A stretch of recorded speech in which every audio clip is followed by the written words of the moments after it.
Bonjour les amis, alors avec cette vidéo, je pousse un petit peu plus loin le concept du résumé-analyse que vous connaissez déjà. En fait, ce que j'avais envie de faire, c'est de vraiment vous accompagner à travers la lecture de tout un roman. Du coup, je suis revenu sur L'étranger d'Albert Camus et j'ai fait des vidéos pour illustrer chaque chapitre du roman. Alors la plupart de mes vidéos ne sont pas publiées sur YouTube. Si vous voulez vraiment découvrir l'intégralité de mon travail, rendez-vous sur mon site www.mediaclass.fr. En plus, vous allez voir, c'est beaucoup plus sympa de retrouver toutes les vidéos, de retrouver toutes les œuvres que j'ai traitées par ordre alphabétique par exemple. Bon, vous allez voir, mon format de lecture accompagné, on va dire ça comme ça, est particulièrement bien adapté à L'étranger de Camus, parce que justement, le personnage de Meursault, le narrateur, il est là pour nous permettre de vivre de l'intérieur toutes les étapes de la découverte de l'absurde, et toutes les conséquences philosophiques. Les pensées de suicide, l'habitude et l'ennui, la question du meurtre, et enfin, la révolte. Vous allez voir. Le roman commence avec une phrase dérangeante et très célèbre. « Aujourd'hui, maman est morte. » Ou peut-être hier, je ne sais pas. J'ai reçu un télégramme de l'asile. Mère décédée. Enterrement demain. Sentiment distingué. Cela ne veut rien dire. C'était peut-être hier. Alors qu'on attendrait un discours pathétique ou un éloge funèbre, le narrateur qui parle à la première personne semble étrangement froid et détaché de ce qui se passe autour de lui. C'est ce que Jean-Paul Sartre appellera l'écriture blanche de Camus, qui est selon lui une manière de confronter le lecteur au sentiment de l'absurde. Nous-mêmes qui, en ouvrant le livre, ne sommes pas familiarisés encore avec le sentiment de l'absurde, en vain chercherions-nous à le juger selon nos normes accoutumées. Pour nous aussi, il est un étranger. Ainsi, le choc que vous avez ressenti en ouvrant le livre était voulu. C'est le résultat de votre première rencontre avec l'absurde. Ce roman de Camus illustre un véritable parcours initiatique à travers l'absurde. La première étape est cette rencontre. On apprendra plus tard que ce personnage s'appelle Meursault. C'est peut-être le mélange entre deux mots, la mer, le soleil. Ou alors la mort, le sauveur. Le saut dans la mort, sauver dans la mort. Ce nom ouvre des questions philosophiques sur le sens de la vie et des pistes symboliques autour de l'eau et de la lumière. On peut penser aussi au mot morceau. La pensée absurde renonce à unifier le monde dans une vérité unique. J'ai demandé 2 jours de congé à mon patron et il ne pouvait pas me les refuser avec une excuse pareille. Mais il n'avait pas l'air content. Je lui ai même dit « ce n'est pas de ma faute ». Le thème de la culpabilité est présent dès la première page du livre. Cela annonce déjà le procès à venir et la condamnation finale. Dans le mythe de Sisyphe, Camus décrit ainsi la construction d'un drame tragique.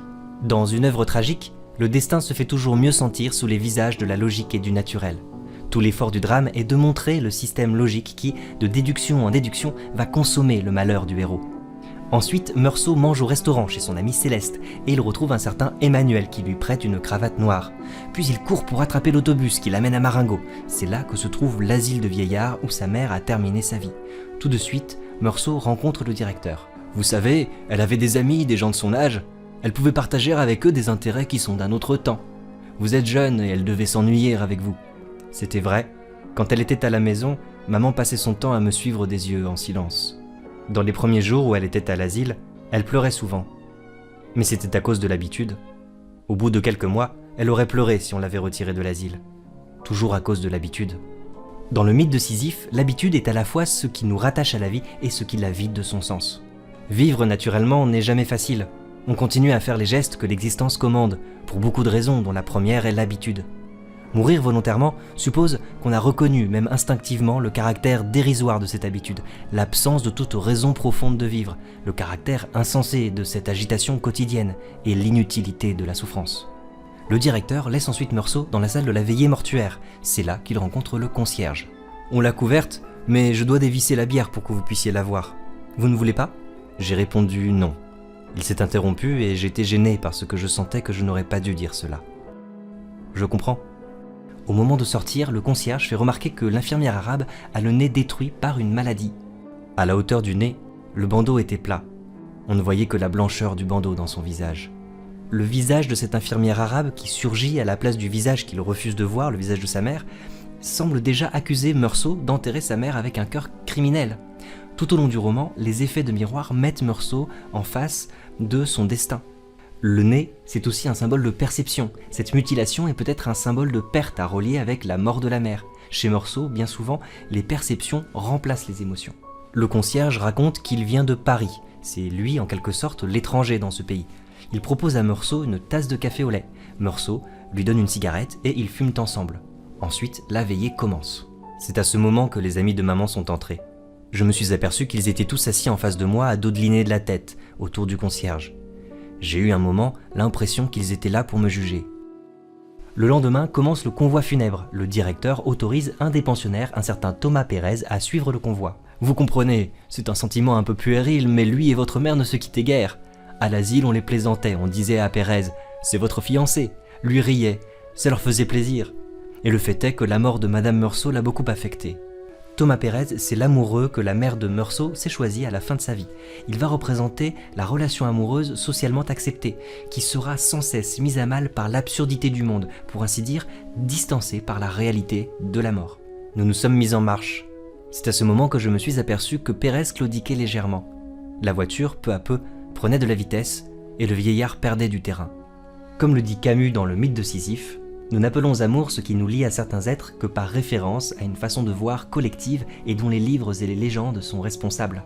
On retrouve cette même confrontation entre la vision romantique du monde et son absurdité quand Meursault décrit le paysage. À travers les lignes de cyprès qui menaient aux collines près du ciel, cette terre rousse et verte, ces maisons rares et bien dessinées, je comprenais maman.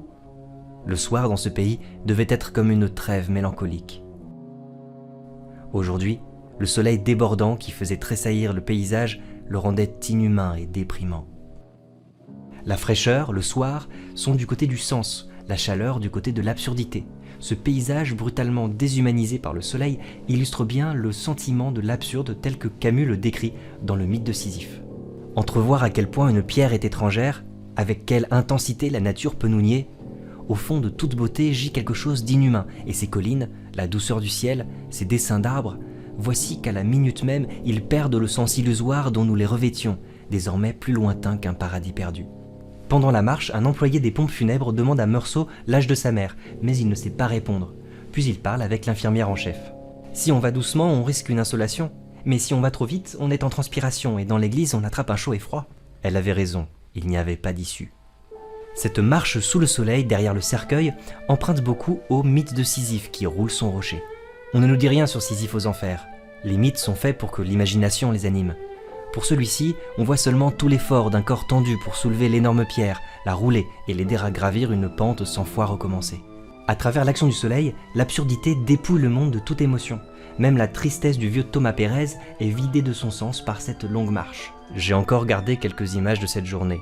Par exemple, le visage de Pérez quand, pour la dernière fois, il nous a rejoints près du village. De grosses larmes d'énervement et de peine ruisselaient sur ses joues. Ensuite, les souvenirs de Meursault sont très lacunaires. L'enterrement, en lui-même, est à peine évoqué. Il y a eu encore l'église et les villageois sur les trottoirs, les géraniums rouges sur les tombes du cimetière, l'évanouissement de Pérez, on eût dit un pantin disloqué. La terre couleur de sang qui roulait sur la bière de maman, la chair blanche des racines qui s'y mêlaient. L'attente devant un café, l'incessant ronflement du moteur et ma joie quand l'autobus est entré dans le nid de lumière d'Alger et que j'ai pensé que j'allais me coucher et dormir pendant 12 heures. Alors si vous êtes intéressé par la pensée philosophique de Camus, bonne nouvelle, il y a une petite vidéo qui a été très bien réalisée par l'homme littéraire où il retrace toute la pensée de Camus dans le mythe de Sisyphe. Je vais mettre le lien sans doute par ici et puis aussi en description. Et maintenant, pour continuer votre lecture avec moi vers le chapitre 2, je vous invite à me rejoindre sur mon site mediaclass.fr. Vous allez voir que j'ai illustré tous les chapitres de la même manière, avec des petites vidéos de 5 minutes en moyenne, pour vous donner toutes les clés de lecture de ce roman mystérieux d'Albert Camus. Au revoir.